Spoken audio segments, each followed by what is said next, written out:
Hi, how are you? Great. Welcome.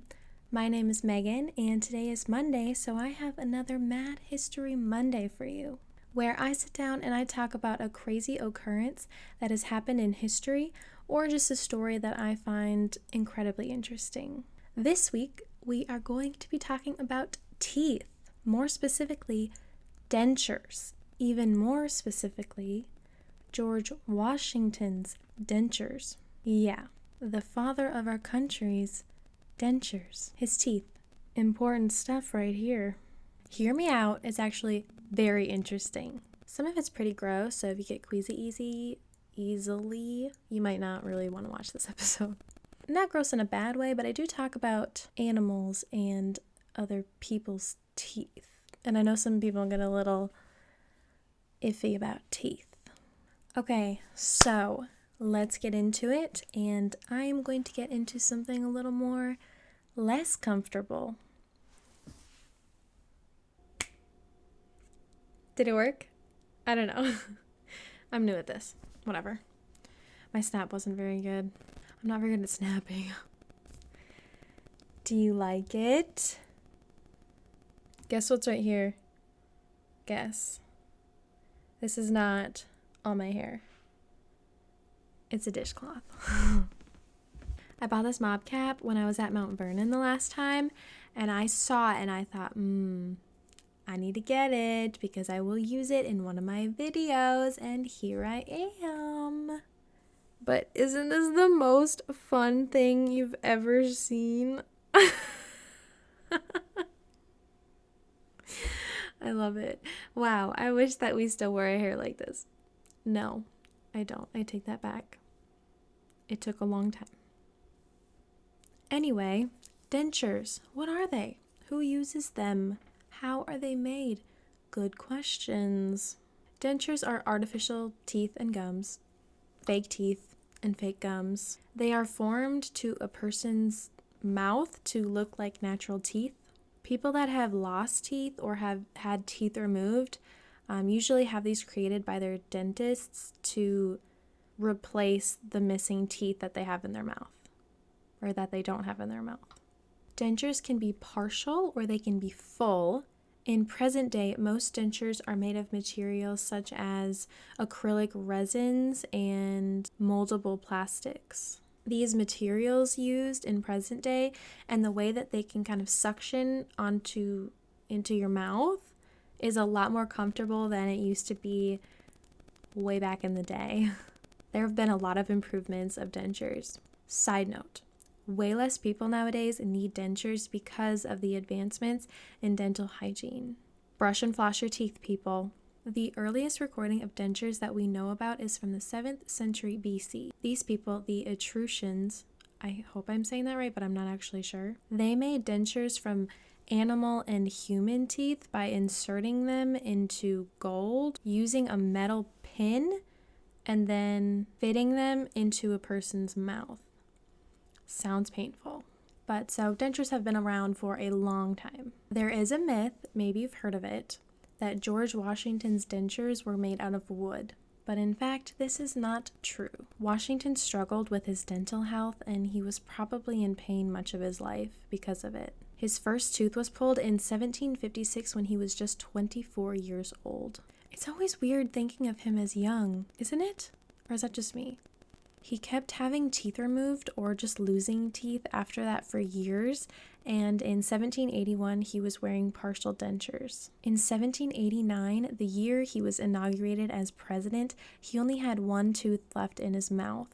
Then he started wearing full sets of dentures. In 1794, he lost the last tooth that he had.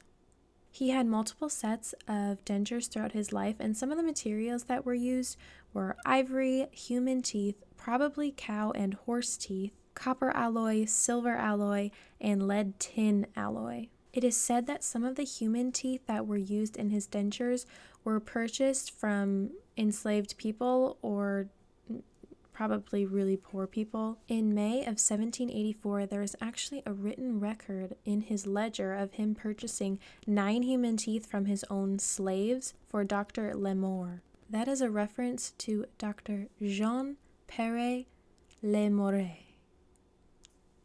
I don't know if I'm saying that right. Probably not. I probably just botched that really bad. But this man was one of Washington's dentists. It is unknown if all 9 teeth that he purchased were put into his own dentures or if he was simply just selling them to the doctor, the dentist. It is also important to note that even though Washington did purchase these teeth from his slaves, it is unknown if these enslaved people had a choice in the matter. I read that Washington really liked this dentist and he would often visit his estate, and they became really good friends. Throughout his life, Washington often purchased toothbrushes, teeth scrapers, denture files, toothache medication, and cleaning solutions. He tried his best to take care of his teeth, but all of his efforts really did not pay off. A set of Washington's actual dentures is on display in the museum at Mount Vernon, and I believe it is the only full set of dentures that survives. In these dentures, there were metal springs on both sides, and so this allowed the teeth to open when Washington opened his mouth. But when Washington wanted to close his mouth, he would have to clench his jaw together because of the pressure of the springs. When his mouth was closed, he was always clenching his jaw together. This affected the way he looked, and it also affected the way he talked when he had his dentures in. Looking at some of his portraits that we have, you can imagine him clenching his jaw and just about how uncomfortable that must have been. I never noticed it before until I learned more about his teeth problems and how he wore dentures throughout his life. But it really does look like he's clenching his jaw, and it looks like he's a little uncomfortable. Poor dude, that sucks. I wouldn't wish that on anyone. Mount Vernon is George and Martha's estate. It was their home. And if you haven't been there, you should really try to go because it is a beautiful property and there is so much history. They do such a great job exploring not only the lives of George and Martha Washington, but also the lives of the enslaved people that lived there.